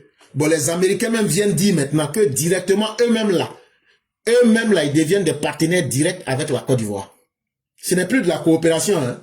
Ça veut dire en matière de cyberdéfense, de renseignement, de médecine militaire, de logistique avancée, et puis la Côte d'Ivoire là, ce n'est plus coopération militaire, c'est devenu maintenant partenariat. Quand on est partenaire dans quelque chose là, ça veut dire on va partager les informations, on va partager les stratégies. Et donc la Côte d'Ivoire devient un pays extrêmement important. L'interopérabilité acquise permettra aux forces ivoiriennes de se déployer aux côtés des Américains avec une fluidité que peu d'armées africaines possèdent. Et donc là, l'armée ivoirienne devient un démembrement de l'armée américaine, pour vous dire la vérité. Pour vous dire la vérité, c'est ça. L'armée ivoirienne devient un démembrement de l'armée. Ça veut dire, avec ce partenariat-là, on sera aux côtés des Américains et ils vont utiliser l'armée de la Côte d'Ivoire dans toutes les opérations qu'ils voudront faire. Et j'espère qu'on se comprend bien. Dans un Sahel embrasé où les coups d'État se succèdent et l'influence russe progresse, la Côte d'Ivoire devient un rempart démocratique, le pôle d'excellence militaire que Washington cherchait désespérément en Afrique de l'Ouest. Mais sachez une chose, depuis qu'il y avait le programme américain qui a été mis sous pied depuis l'époque de Barack Obama, les Américains cherchaient un pays où ils pouvaient retrouver ces caractéristiques qu'ils ont retrouvées en la Côte d'Ivoire pour pouvoir réellement s'implanter. Mais c'est en Côte d'Ivoire qu'ils ont trouvé toutes ces caractéristiques. Ça veut dire aujourd'hui, là, ce que les Américains ont fait, comment on appelle, au Venezuela, là, s'ils disent à l'armée ivoirienne là d'aller prendre Yibé Kaka, là, on va aller l'attacher en 15 minutes pour le ramener. C'est cette formation-là que... C'est dans ça qu'on est rentré maintenant avec les Américains. S'ils disent d'aller attacher Assimi, là, on va l'attacher en 20 minutes pour l'amener. Je n'ai pas dit notre armée, l'armée seulement de la Côte d'Ivoire. C'est à ce niveau-là aujourd'hui qu'on est. Si vous vous amusez, on va attacher votre Yibé Kaka pour l'amener. Et puis on va le juger en Côte d'Ivoire et puis le condamner. Et puis le mettre avec Gary de Port-Bouin.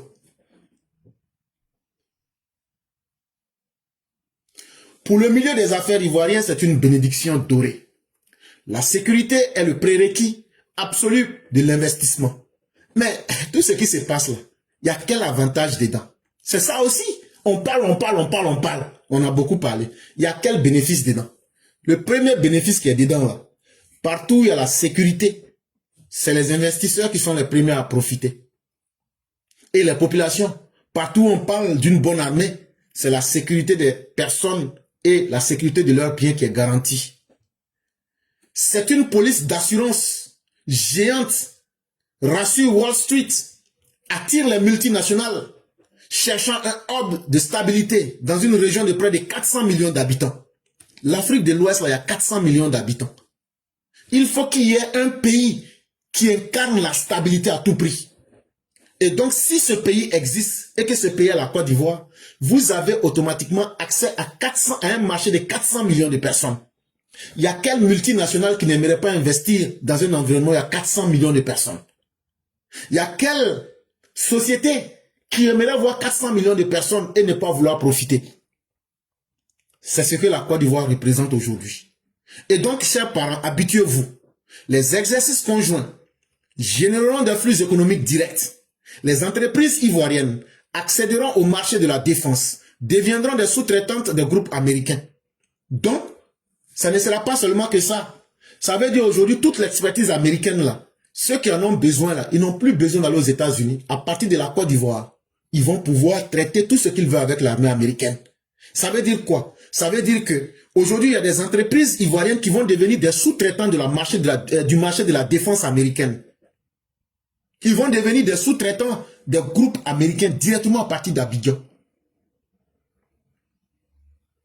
La prime de risque sur la dette souveraine diminuera. Les notations s'amélioreront. Les investissements étrangers afflueront. Donc, vous allez voir qu'à l'intérieur même de la Côte d'Ivoire, les notes qu'on donnait à la Côte d'Ivoire, BB, Standard & Poor's, vous allez voir que les choses vont s'améliorer. Et les investisseurs étrangers qui ne sont pas ivoiriens, là, ils vont se dire, ce pays-là, c'est un coin où il ne faut pas rater. Et cet exemple-là, on l'a vu où? En Corée du Sud. Ce qu'on est en train de vous dire là, il faut qu'on vous explique pour que vous compreniez bien. Ce que la Côte d'Ivoire devient là, c'est comme la Corée du Sud. La Corée du Sud, quand elle est rentrée dans ce même partenariat avec les États-Unis, la Corée du Sud est protégée par Washington et cela a permis à la Corée du Sud de devenir une puissance technologique, comme la Pologne qui est adossée par l'OTAN, qui est devenue un atelier de l'Europe. La Côte d'Ivoire peut aspirer à devenir le Singapour de l'Afrique de l'Ouest. Est-ce qu'on se comprend? Comme diraient les Anglais, do you understand me? Les Américains disent, you got it. Donc, ce qu'on vous explique là, c'est tellement beau et c'est tellement extraordinaire qu'il faut comprendre de quoi il est question. Et c'est pourquoi on vous donne des exemples. Si vous avez vu que la Corée du Sud, la Corée du Nord et la Corée du Sud, non. Mais pourquoi Corée du Sud s'est développée pour Corée du Nord, eux sont en palabre, ils ne sont pas développés. C'est le partenariat là qui a fait que la Corée du Sud est devenue aujourd'hui toutes les télévisions Samsung et autres que tu vois. Et puis Corée du Sud est devenue aujourd'hui une puissance technologique là. C'est ce même modèle là que nous visons à travers ce programme. Si tu n'as pas encore compris ça là, parce que toi tu n'as jamais été en Corée, faut prendre la Pologne. De la manière la Pologne est devenue aujourd'hui l'atelier de l'Europe là. Grâce à ce partenariat, c'est comme ça que la Côte d'Ivoire veut devenir Singapour de l'Afrique de l'Ouest à travers ce programme. Voilà de quoi on est en train de vous parler. Maintenant, si vous avez bien compris ça, tout ce programme-là, on remercie le président Ouattara. On remercie le président Donald Trump. On remercie l'ambassadeur Jessica Ba. Elle nous a beaucoup aidé. Elle nous a beaucoup aidé dans ce programme. Sa diplomatie, elle va bientôt nous quitter. Mais elle nous a beaucoup aidé. Celle-là même là, on va lui donner passeport ivoirien. Elle nous a beaucoup aidé. Vraiment, son partenariat avec les États-Unis et pardon, la Côte d'Ivoire, ça nous a beaucoup aidé. Elle a mis la diplomatie, elle a montré qu'elle n'était pas africaine dans la bouche. Elle n'a pas oublié ses origines. Et le sérieux des hommes politiques actuels a démontré que l'Afrique, c'est vrai, nous ne sommes pas des pays qui avions atteint les standards des Occidentaux, mais quand des dirigeants se respectent. Vous savez, l'Américain respecte tout, mais l'Américain loue l'idée. Nous là, on n'est pas fort, hein. Mais quand on vient là, quand on dit que non, il n'y a pas d'école chez nous, c'est faux, c'est pas vrai. Petit boileau qu'on a fait là, et puis l'habitude de rester là. Quand tu viens, et puis la rigueur dans laquelle on est quitté là. Quand tu viens ici, les gens te prennent pour un génie. Mais toi, tu peux faire tout ça, waouh. L'Américain ne respecte qu'une seule chose, la valeur. La valeur. L'Américain ne va jamais te respecter si tu ne peux pas apporter quelque chose. Mais quand on envoie l'ambassadeur des États-Unis et elle vient constater que on a des dirigeants qui ont une volonté de vouloir arranger les choses, de vouloir faire briller l'Afrique, mais elle n'a pu que s'impliquer pour nous aider. Elle a plaidé la cause des Ivoiriens. Et je vous l'avais dit, quand on est venu à l'investiture du président Alassane Ouattara, avec l'avion américain du président, mais qu'il y avait une délégation militaire dedans, c'était pour finir les derniers détails. Ils se sont promenés, ils ont vérifié les armées, ils ont vérifié tout. Donc, hier, 13 janvier 2026, chers Ivoiriens, ça va rester gravé comme le jour où la Côte d'Ivoire a été adoubée par la première puissance mondiale. Où une armée africaine a rejoint l'élite, le couronnement de la vision des meilleures armées du monde. À travers qui? À travers le ministre Ténébrema Ouattara. Aujourd'hui, pour les soldats, c'est une fierté de s'entraîner avec les meilleurs, de discuter dans un partenariat avec les meilleurs. Mais pour les citoyens, que vous et moi sommes, c'est la promesse de la stabilité et de la prospérité. Pour les investisseurs, c'est le signal que la Côte d'Ivoire est le bon choix. On devient la porte d'entrée et de sortie de l'Afrique de l'Ouest. Aujourd'hui, là, ce partenariat nous offre toutes les possibilités en termes de bons et de biens. Et c'est très utile pour l'Afrique de l'Ouest parce qu'il faut qu'il y ait un pays qui soit un modèle qui démontre que l'émergence est possible, que le professionnalisme militaire, la démocratie et le développement, c'est trois éléments qui peuvent vous faire gagner. Aujourd'hui, l'Amérique, qu'on le dise ou pas, est obligée de continuer son modèle pour convaincre ceux qui doutaient de la démocratie, ceux qui doutaient de la puissance militaire et ceux qui doutaient des différents programmes. Et aujourd'hui, tout est possible.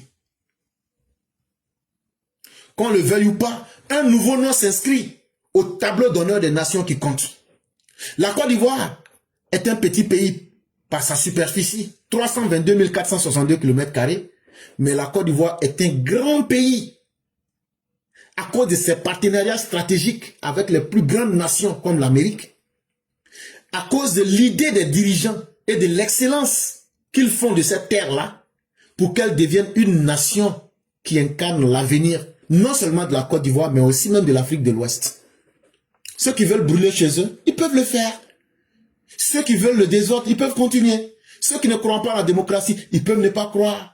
Mais ceux qui ont cru à la démocratie, ceux qui ont cru, vont aussi bénéficier et voir leur nation progresser. Aujourd'hui, on inscrit dans le marbre la certitude tranquille. Et la souveraineté n'est pas quelque chose qu'on proclame dans les bouches. La souveraineté se construit à partir de la puissance réelle quand on a compris où le monde va et comment nous voulons nous construire dans ce monde. C'est ce qu'on appelle la vraie souveraineté. Et la souveraineté se construit avec une armée disciplinée, avec un État qui est stable, avec une diplomatie qui peut être patiente, mais qui est une diplomatie avec une vision claire. Donc, à bas ceux qui sont dans le tapage, nous sommes dans ce qui est solide. Et bientôt, quand l'histoire passera pour vérifier, elle comprendra que sous le magistère du président Alassane Ouattara, les hommes n'ont pas été nommés par improvisation.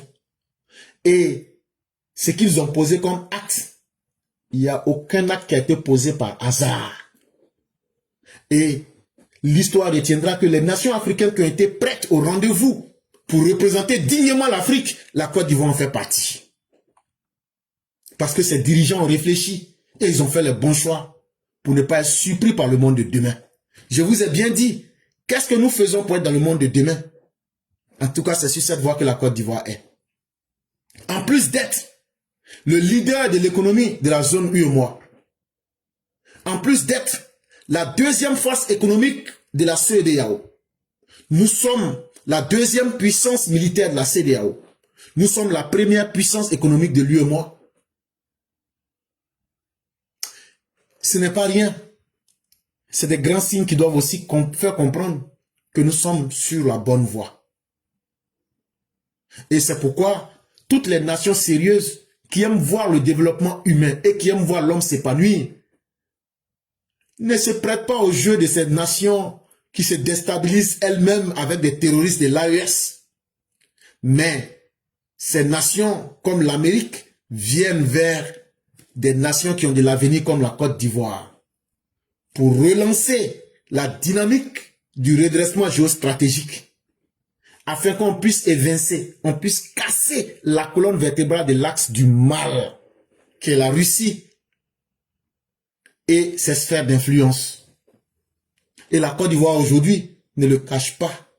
Nous n'allons pas aller dîner à la table du diable. Nous préférons être les esclaves au paradis que d'être des rois en enfer. Et notre choix, il est clair. Nous voulons notre souveraineté, nous voulons la dignité et nous voulons ce que l'ordre international nous offre, mais en tenant compte de nos propres intérêts. Mesdames et messieurs, c'est là que nous nous arrêtons. Je dis merci à tous ceux et toutes celles qui nous ont suivis. On va passer à Mère Nefertiti qui va nous faire sa lecture et dès qu'on aura fini, malheureusement on n'a pas trop de temps, mais on va laisser quelques temps aux uns aux autres pour pouvoir s'exprimer et on va fermer le direct. Bonsoir l'éclaireur, bonsoir à toute la classe. Aujourd'hui, j'ai un test à vous proposer qui a pour titre « Fier d'être ivoirien ». Ce n'est pas du chauvinisme, mais plutôt le concept, la manière d'être et de vivre ivoirien. Il faut vraiment être ivoirien pour le comprendre. N'en déplaise aux autres, nous Ivoiriens, nous sommes heureux, indépendants de notre caractère, qui montre notre honneur, notre dignité, notre noblesse. Notre fierté et notre amour propre nous définissent. Hospitaliers, nous le sommes. Travailleurs, nous le sommes, comme notre grand bâtisseur Papa Ado, et tout cela dans la discipline. Nous, les enfants ivoiriens, nous sommes le reflet de notre hymne national. Certains nous traitent d'immatures, mais sachez que notre immaturité n'est qu'un leurre. Il ne faut pas s'y fier, car nous, les Ivoiriens, on sort dans le dos. Nous sommes dans un jeu, comme on le dit, dans le game, tout en restant focus sur notre développement.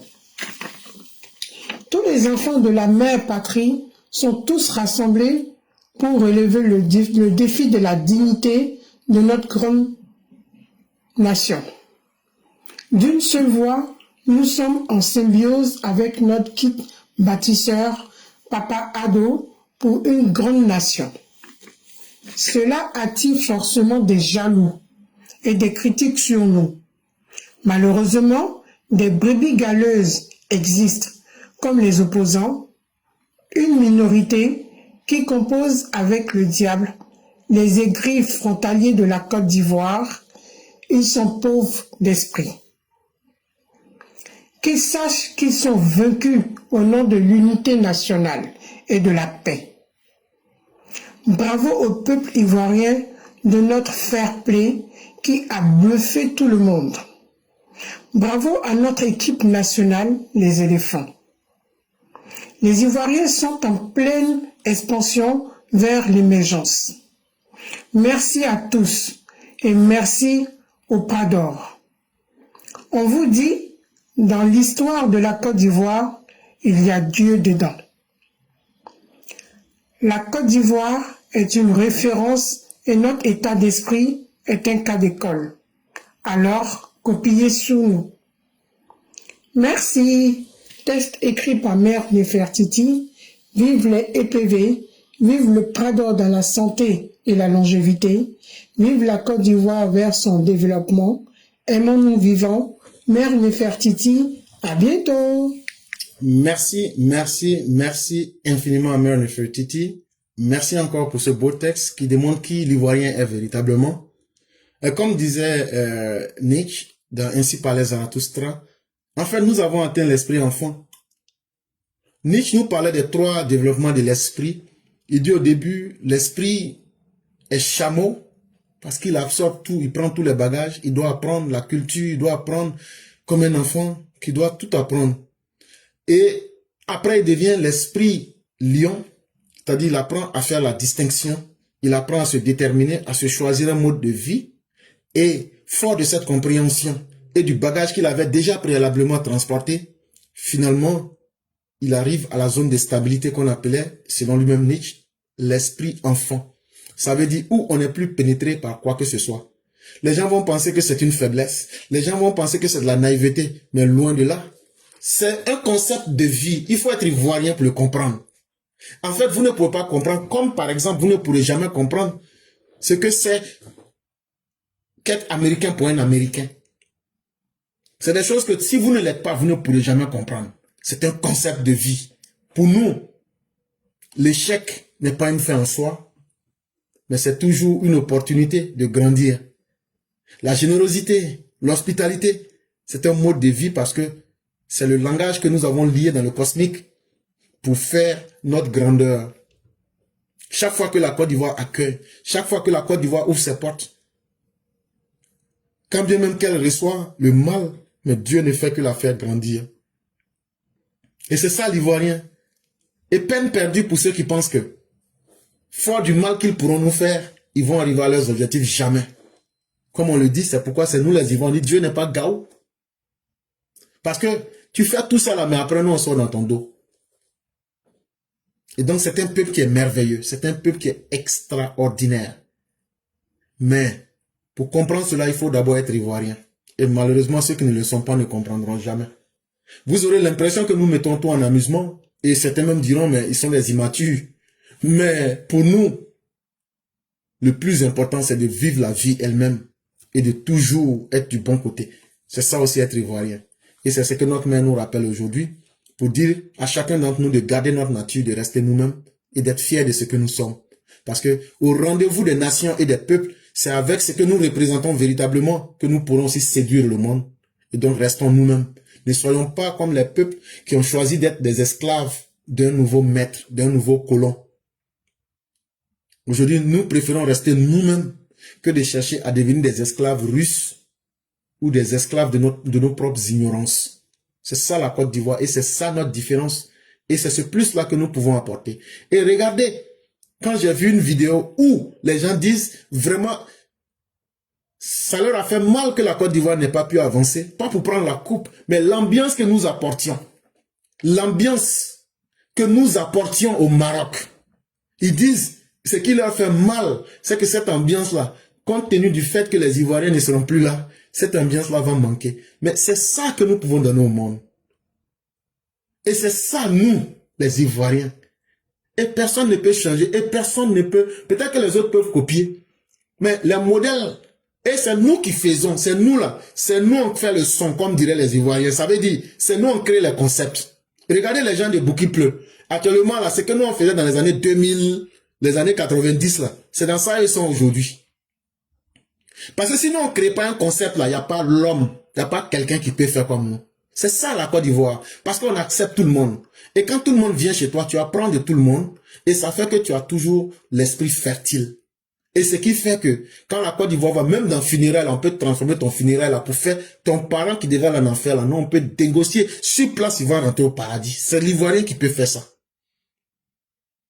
C'est l'Ivoirien qui prend quelqu'un qui n'a rien fait de bon. Et puis on peut faire de lui un succès. Mais c'est comme ça aussi qu'on peut te rabaisser si tu oublies ta place. Comme celui qui s'est retrouvé en garde à vue. Donc, à bon entendeur, Ivoirien. Voilà. Mesdames et messieurs, nous avons terminé. Nous sommes à la 29e minute. On est vraiment pris par le temps. Si quelqu'un veut s'exprimer, il y a Mère Sali qui s'est déjà signalé. S'il y a d'autres personnes qui veulent s'exprimer, vraiment on est pressé. Signalez-vous automatiquement pour qu'on puisse vous prendre. On va laisser 1 minute pour que tous ceux, toutes celles qui voudraient se signaler, vous puissiez le faire. Vous n'aurez pas plus de 5 minutes parce que le temps, il est très coincé. Et donc, on va vous demander d'être bref, d'aller juste à l'essentiel. Et ceux qui voudraient s'exprimer, signalez-vous rapidement pour qu'on puisse vous prendre et continuer. Sinon, à défaut, c'est avec elle qu'on va directement, lorsqu'elle aura fini, on va fermer directement pour pouvoir vaquer aussi à nos occupations. Mais je tiens à dire merci à tous ceux qui nous ont suivis, à tous ceux qui aiment ce que nous faisons d'une manière ou d'une autre.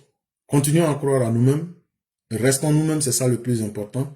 Et je salue ici notre mère Massana Ganon, et nous lui disons merci profondément. Merci à toutes les mères qui soutiennent la plateforme Éclaireur Pro Vérité, et merci à tous les Chao qui soutiennent aussi la plateforme Éclaireur.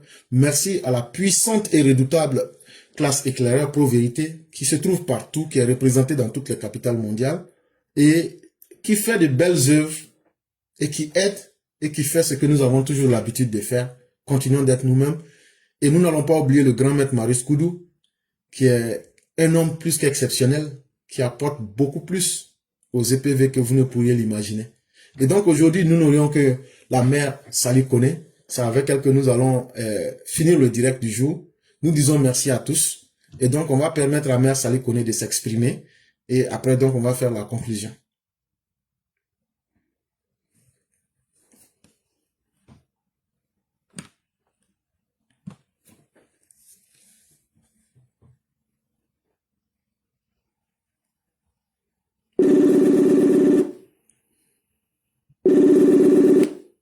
Allô? Bonjour, chère mère, comment allez-vous? Bonjour mon professeur 5 étoiles, je vais bien et vous? Dieu merci, tout va excellemment bien. Dieu merci. Et la famille? La famille se porte très bien. Et de votre côté? Ça va par la grâce de Dieu. Que Dieu nous fasse miséricorde. Amen, amen, amen, amen, amen. Ok. Donc, on vous laisse la parole. Ok. Bonjour à toi, bonjour à tous les EPV, bonjour à tous ceux qui nous suivent. On va dire merci à Dieu pour la séance d'aujourd'hui avec un très beau développement de notre professeur comme toujours. Hein. Vraiment, merci professeur pour toutes ces infos que tu nous as données aujourd'hui. Moi, j'ai aimé le côté où tu as parlé de la des relations entre la Côte d'Ivoire et les États-Unis. Je suis très fier de cela parce que ce peuple américain-là, comment, quand il rentre dans ta vie, tu auras un changement. Si tu n'as pas appris, oui, le professeur. Non, j'ai dit c'est vrai, je confirme ce que vous dites. Oui, c'est un peuple qui envoie forcément un changement quand ils sont vers toi. Et moi, je remercie la Côte d'Ivoire, je remercie Papa Ado, je remercie notre très cher Papa TDO pour ce beau boulot, pour cette belle coopération avec les États-Unis. Les Ivoiriens, hey, on change des gammes dans le pays là, by force. Ah oui. On vous a toujours dit que la Côte d'Ivoire est à l'image des États-Unis. On a toujours dit ça. Parce que le peuplage de la Côte d'Ivoire, mais quand tu regardes comment on est peuplé, là, c'est de cette même manière que les États-Unis sont peuplés. Voilà, et ce qu'ils ont fait, puis leur pays là va devant, et puis tout le monde se respecte là. On va arriver là-bas obligatoirement. Et c'est des bosseurs. L'Américain reconnaît le travail bien fait. Ah oui, si la Côte d'Ivoire n'était pas un pays à l'image de leur pays, je vous jure qu'ils ne seraient pas avec nous. Parce qu'eux, ils n'aiment pas les vauriens. Ah oui, même quand tu travailles dans une compagnie ici, là, quand tu te démarques de par ton travail, là, j'ai dit, tu vas voir comment tu seras traité. Donc l'Américain n'aime pas le vaurien. Donc on remercie Papa Ado, on remercie notre armée de savoir faire distinguer. C'est parce qu'ils se sont fait distinguer qu'ils ont été choisis par les USA. S'ils ne s'étaient pas fait distinguer, ils ne seraient pas choisis. Parce que l'Américain n'aime pas les tricheurs. Et ils ne trichent pas, hein. Oh. Les frères, on se connaît dans le pays là. Vraiment, merci. C'est les gens qui ne trichent pas, hein. Ah oui, c'est des gens qui ne trichent pas. Et puis quand le travail n'est pas bien fait, tu ne les vois plus. Dans mon domaine, je connais, non. Ça fait combien d'années que tu es dedans? Je connais. L'Américain ne va pas te suivre parce que tu es vaurien. Il te suit parce que tu es fort, tu es bon, tu travailles bien. Voilà comment on se démarque ici. Voilà pourquoi il y a plein d'étrangers qui ont eu la chance ici de devenir ce qu'ils vont devenir. Parce que tu es l'Américain, tu es bon, tu es bon. C'est comme ça, ça y est. Donc vraiment, je suis fier, je suis très content comme ça, professeur. Merci beaucoup. Que Dieu ait sa main sur la Côte d'Ivoire. Que Dieu continue d'élever notre pays. Et si notre pays s'élève, c'est parce qu'il y a des gens bénis qui sont là. Si le pays n'a pas quelqu'un de béni, le pays ne s'élève jamais. Suivez mon regard. Donc vraiment, on remercie le gouvernement, on remercie Papa Ado, on remercie Papa Tedo. Merci pour tout ce beau boulot abattu, pour la sécurité de l'Ivoirien, pour la survie de l'Ivoirien. Ah oui, hein, parce que c'est de ça qu'il s'agit. Merci professeur, que Dieu protège Papa Ado, que Dieu protège tous ceux qui l'entourent et que Dieu ait sa main toujours sur nos forces de l'ordre, vraiment qui bataillent. Ah oui, vous avez à vos côtés les États-Unis, on sait que non, on sera, la Côte d'Ivoire même est respectable, mais on sera respecté encore. Merci professeur, je m'arrête là. Merci infiniment, chère mère. Merci encore pour tous les appuis que vous avez apportés. Merci pour votre constance. Merci pour votre efficacité. Merci pour tous les soutiens que vous apportez à la classe éclaireur pour vérité. Je sais que pour vous, c'est pas important, mais c'est important de le signaler. Parce que c'est avec beaucoup de fierté que nous avons une combattante comme vous. Et vraiment, autant que toutes nos mères ici, vous faites fierté à toutes nos mères, chères mères, pour vous dire la vérité. En tout temps et en tout lieu, vous êtes là. Et vraiment, être de la classe éclaireur pro vérité, vous êtes comme un soleil dans nos vies. Et ça nous fait plaisir. Et vraiment, c'est pas tous les jours qu'on pourra le dire, mais vraiment, merci de la touche que vous apportez dans la classe éclaireur pro vérité. Vous êtes une fierté pour nous. Et dans ce processus, vous avez beaucoup appris. Ça se sent et ça se voit. Et vraiment, c'est ce que nous demandons. Et nous disons merci à toutes nos mères qui nous soutiennent, qui 24 heures sur 24, elles sont avec nous en prière et qui on a toujours bénéficié de tous vos soutiens. Et chers parents, ça il faut qu'on le dise, c'est une vérité. Et les chaos, là on ne parle même plus. quand j'imagine l'axe d'humanité dont font preuve les uns et les autres. Cher, mais moi j'ai reçu mon tricot. Hein. Moi j'ai reçu les 3 étoiles, quitté directement de l'Angleterre. On peut faire ça. Ah ouais. J'ai reçu pour moi. Hein. Et puis bon, on ne pourra même pas. On pourra même pas tout dire. Et donc comme pour vous dire, vraiment on ne cessera jamais de dire merci. Continuons cette dynamique-là. Continuons à montrer que il y a du beau en chaque être humain. Et c'est ça d'abord la classe éclaireur pro-vérité. Avant de venir nous asseoir pour parler de politique, c'est d'abord la classe du vrai. C'est la classe de la dignité. Et c'est la classe de l'excellence aussi, comme le président Alassane Ouattara. Continuons à bien faire ce que nous faisons. Et vraiment, restons en paix avec nous-mêmes. Et restons en paix avec tout le monde. Et la grâce de Dieu sera avec chacun. Parce qu'au fond, la vie c'est pour très peu de temps. On ne vit que pour très peu de temps. Aidons le président Ouattara, aidons la Côte d'Ivoire et l'histoire se souviendra de nous. Et c'est ce que la classe éclaireur pro-vérité essaie. Comme on aime à le dire, nous n'avons pas d'ennemis et nous ne cherchons à être l'ennemi de personne. Nous cherchons simplement à être nous-mêmes, à défendre peut-être notre petite part de vérité et aussi à convaincre sans chercher à vaincre qui que ce soit. Restons nous-mêmes, continuons toujours et je crois que Dieu même saura faire grandir la Côte d'Ivoire et chacun de nous. Et vraiment, merci à vous. Merci à Mère Nefertiti. Merci à Mère Blanc. Merci à la Reine de Saba. Merci à notre mère Amatou Doumbia. Merci à notre mère Awa Doumbia. Merci à toutes les mères. Merci à notre mère Solange Nebavi. Merci vraiment à toutes les mères. Merci à Mère Fiona Kora. Merci à toutes les mères. Surtout du côté de TikTok. J'ai déjà détecté une gamme de nouveaux Mao. On doit les pourchasser pour qu'elles viennent animer. On doit les chercher. Je sais que la mère Asita, on va l'attraper forcée. La Mao Azato, on va pas... Ça vient, Elle, on va pas la laisser. On va même pas la laisser même. Toi, là, tu vas venir. Ah, la grave obligatoire. Voilà. Avec la maman Adomouton, vous, là, on va pas vous laisser. Oh. C'est une question de temps. Donc, parce que on sent la puissance. Et moi, j'aime beaucoup ça. Parce que en Afrique, on n'avait pas donné un certain droit à la femme. Et moi, aujourd'hui, je ne dis pas que je suis quand même quelqu'un qui veut incarner, mais je veux quand même participer à un combat où les femmes peuvent s'exprimer librement et aussi montrer qu'elles sont capables autant que les hommes. Ça fait partie même de la politique du président Ouattara. Et c'est pourquoi, depuis longtemps, certains accusent la classe éclaireur pro-vérité d'être à la plateforme des femmes là. Mais je suis très heureux, hein. Je suis très heureux de l'incarner. Vraiment. Voilà, donc vraiment, chère mère, prenez toute votre place et soyez vous-même et magnifiez le monde à travers vos savoirs et vos compétences. En tout cas, la classe éclaireur pro-vérité sera là pour vous aider et pour faire le travail avec vous. Et c'est sûr, voilà, je n'oublie pas aussi Mère Djeneba Fofana qui réalise des belles émissions où elle vraiment, je me souviens de l'émission passée où il y a une mère qui a dit, après l'émission d'aujourd'hui, j'ai compris tellement de choses que je vais respecter plus mon mari. Je ne sais pas si vous avez entendu cette partie. Oui, oui. Il y a une maman qui l'a dit. Elle dit, à partir de l'émission d'aujourd'hui, j'ai compris que les efforts de mon mari, il faut les respecter. Et oui, c'est pas un acquis. Voilà. Et donc, vous voyez combien de fois les choses les plus petites peuvent changer les vies ou même les manières de comprendre. C'est à cela que nous voulons aller. Et je crois qu'on peut l'atteindre. Et vraiment, merci à vous-même, merci à toutes et merci à tous. Et donc, nous vous laissons faire la conclusion. Le professeur, le merci te revient toujours. Et c'est parce que tu as une belle âme, que tu as de belles personnes autour de toi. On dit que Netati, c'est que ce que tu es. Voilà. Dieu, là, il a toujours dit les bonnes personnes aux bonnes personnes, les mauvaises aux mauvaises.